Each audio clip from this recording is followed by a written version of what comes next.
It's Wednesday again, which means it's time for more Pixar's Win or Lose. And considering this is a series that has just 8 episodes and we're getting 2 episodes at a time, this week is part 3 of 4. Are you excited about the 3rd installment of Pixar's Win or Lose? I certainly am not excited about part 3 of 4. This is usually the part in a series where there's a little bit of a lull, you know? Usually you have the big push for the opener to, get attention going, and then you have the big finale at the end that wraps it all together. The middle episodes, you can kind of skip over them half the time, And last week we had some genuine good direction that really stepped above what I would say is a relatively bad first impression. And these 2 episodes, yeah, it's just kind of the lull in the middle. To have the first 2 episodes being bad at least means there's something interesting to say, as we love talking about both the amazing and the terrible. Even if we sometimes stretch those definitions to, fit the 2 categories. These 2 episodes very much just focus on 2 siblings. You're getting 2 sides of the same-ish story in their own little bubble. First, you have the little brother always looking up to their big sister who's part of the game, and having more of a immature outlook on life because they're younger. They get mixed in with the bad kids in hoping to find a friend, and they have a very creative imagination, always looking through things through a toilet roll tube that then opens up to this world of sort of 2D comic pastiche notebook effects, which is, nice. It's not quite gravity-defying or inventing an anxiety character. It's not going into a video gamey world or representing the influencer aesthetic in the real world. It's 2D, it's nice, it's fine. And then on the other side of the story, we see an episode actually with the big sister. Well, actually, it's the love interest attached to the big sister the whole way through. This guy being the kind of bad boy who's just trying to fit in, using humor as his thing. Going through the relationship highs and lows with the bigger sister, and ultimately representing in their extra layer a little bit of papercraft. Still kind of 2D, but now a theater-esque sort of representation of what they're thinking on the inside. Again, that's an okay concept to play around with. The 2 are kind of similar, and honestly, there's sort of a lot of complaints I have for these episodes in just not being that outstanding. As part of a whole collective as a 3-hour binge watch, I think this show is pretty alright. But the fact that the actual release schedule for this has been 2 episodes at a time is both jarring, because these stories are clearly so interconnected that you're meant to catch all the details, and you can't when there's a week break between them all. But also, especially with this particular double slice, it feels a little bit too small scale and similar. To me, the absolute highlight in this original series is the Pixar flair, the extra directorial representation of realizing these kids' worries and showcasing them in their own different formats. Everyone has a different perspective, and they each come with their own special visual effects. The 2D notebook pastiche is nice, but to me, it's not as impressive as what you could do with 2D animation that we have seen in other forms. I don't know if it's the low frame rate I don't like, or that it's not that, I don't know. To me, I'm not that crazy about this particular style of 2D animation that didn't make me go, oh, whoa, whoa. Add that on to the fact that the next episode is still pretty similarly that, but with more of a cardboard aesthetic, and I think it just felt like the most impressive part of this series felt a little bit clipped down.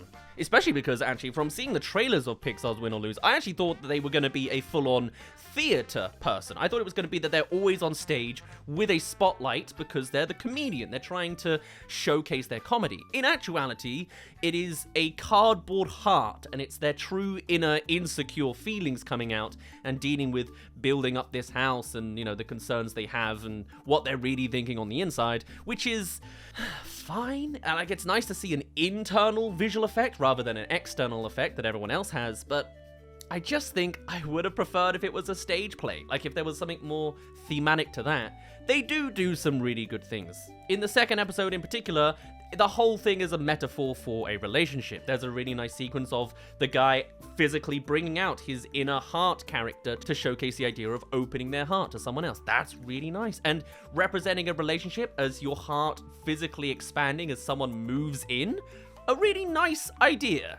But it's only nice, not great or grand or brilliant, especially because the actual relationship going on here, though I guess it gets 2 episodes worth of screen time technically, since you see the little brother's perspective on it being bleh to him, really kind of doesn't do well in the fast-paced runtime that this series has. You can tell from seeing the little brother's perspective that they're going to get together, and that they later on will have some sort of rough patch. When we come around to seeing the actual relationship later, we know it's going to go badly, And then when they showcase the moment where it goes bad, it doesn't feel like it has the emotional weight it should have in representing a relationship falling apart. The likes we get is the boy visualizing feeling jealous of another character that the girlfriend is attached to, briefly saying a joke that's faintly mentioned as being distasteful, and then I thought maybe he keeps going and says something else that causes the real rough patch, but no, that sly tiny comment pushes the entire narrative of them absolutely hating each other.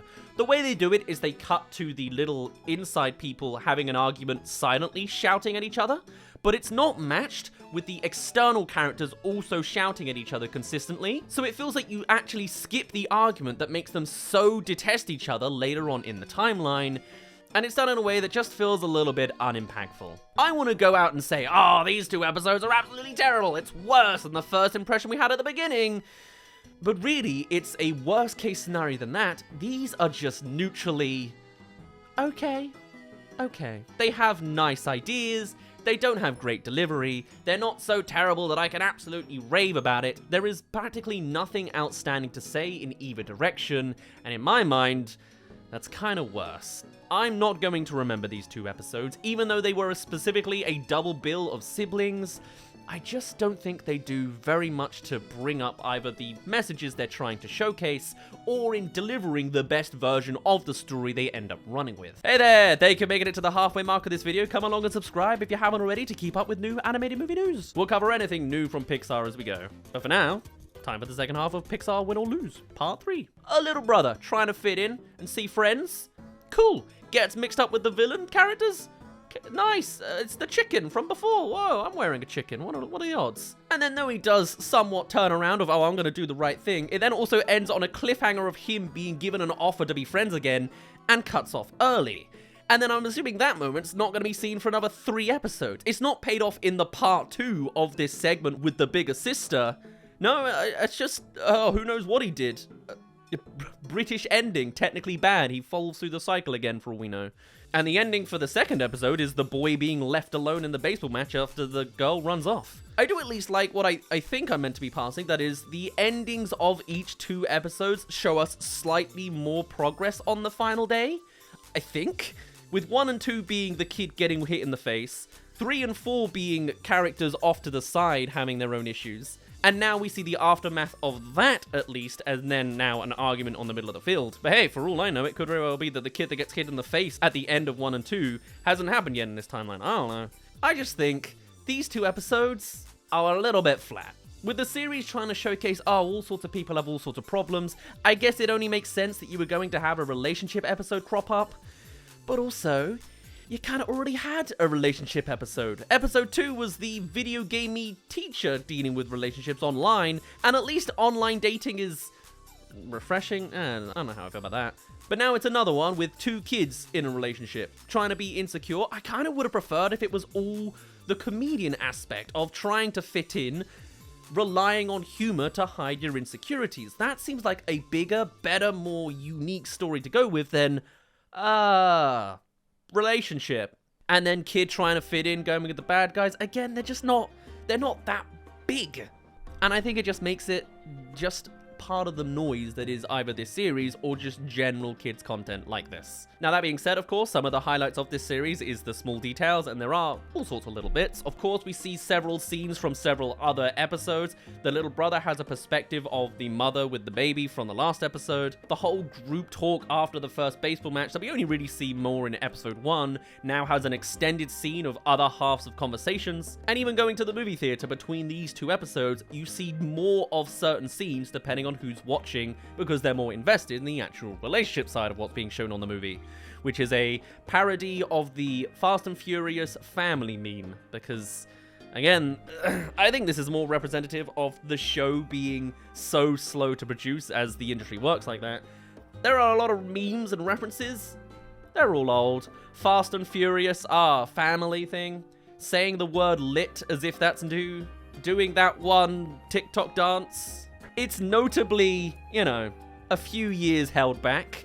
It's not as far as I was saying it's millennial humor and writing from the first couple episodes, but there is a semblance of, oh, this isn't that down with the kids, Especially with the rate kids are moving on and thinking these days. This is 2018, kids. This is a pre-COVID story, you know what I mean? Oh man, we have gone back to this, really. Another couple of details you can find is the janitor character, one of my personal favorites, is like lurking around in the background, keeping an eye on pivotal moments, which is, you know, nice. There is lots to enjoy in this show. As I say, the animators and the creators and the directors are clearly talented in making a nice story, but these 2 episodes are very much just classic, basic, and simplistic in a way that you can kind of skip over these 2, unless the finale is going to reveal something big about how it's all actually going to tie together nicely. These are just kind of your more generic stories. And while they have faintly nice ideas with the actual visual effects they add on top, I kind of wish they could have done more with it. It's mostly just, look, if I look through the tube, it looks different. Wowee, and now I'm flying and I land in a pirate ship. Or it's, hey, I'm a papercraft guy in this little scene that I'll cut back and forth to, and I have one moment on a hand, which is nice. I think there's potential for these visual effects to have gone further. I feel like the cardboardy element could have extended further, or like if the guy's naturally coming more out of his shell as he gets more comfortable, that could have manifested externally, which would be... It's just kind of the same as the first episode's sweaty guy, I guess, so maybe not. 6 episodes in, we're already running out of steam on the concepting? Really, this is the classic just before the finale lull, where the real hot topic is next week, where we get to talk about Kai, the actual controversial character of the series, as well as the finale that'll hopefully wrap everything together as a nice, here's how the final day goes. We're past the directorial highlights of anti-gravity and the influencer representation that I really quite enjoyed of the last couple episodes, being better than the first 2 episodes, which themselves were terrible, generic, and rehashing Pixar stories. I've only now recently seen some good rage-baity articles saying, Pixar's Win or Lose got rid of the trans character, but hey, they've added an openly Christian one. Daring today, aren't we, Disney? What an interesting choice of words for that journalist. That was the first episode's character, just because they briefly say, oh, Heavenly Father, and they pray before a match. But also, the mother of that character is like a crystal-wearing tarot card reader, so it doesn't quite fit in the narrative. Just a good rage bait, I guess. But yeah, I honestly, I don't have much to even vent or say about these stories. These are your classic standards. Young kid trying to look up to the others and fit in with friends. Relationship. The best parts of this story are imagining the parts that they could have done instead. But hey, there's only one more Wednesday left to go, and next week will be the real corker to see if this series sticks the landing or not. So far, I like less of this series than I like, but there's always a chance it could all wrap round together. As the core idea, you know, it is nice in a lot of ways. Oh great, I just found out my best Shrek 5 short's just been added as made for kids. I guess I better work on that on the side. But otherwise, I guess we'll just have to see what the final verdict is next Wednesday for the finale of Pixar's Win or Lose. This is classically just the part 3 of 4 of a TV series. But I'd love to hear your thoughts on the episodes too. Do let us know down below or over on our Discord server, but for now, my name's been Daz. Thank you very much for reaching the end of this video, and I shall see you all in a little bit. Bye-bye!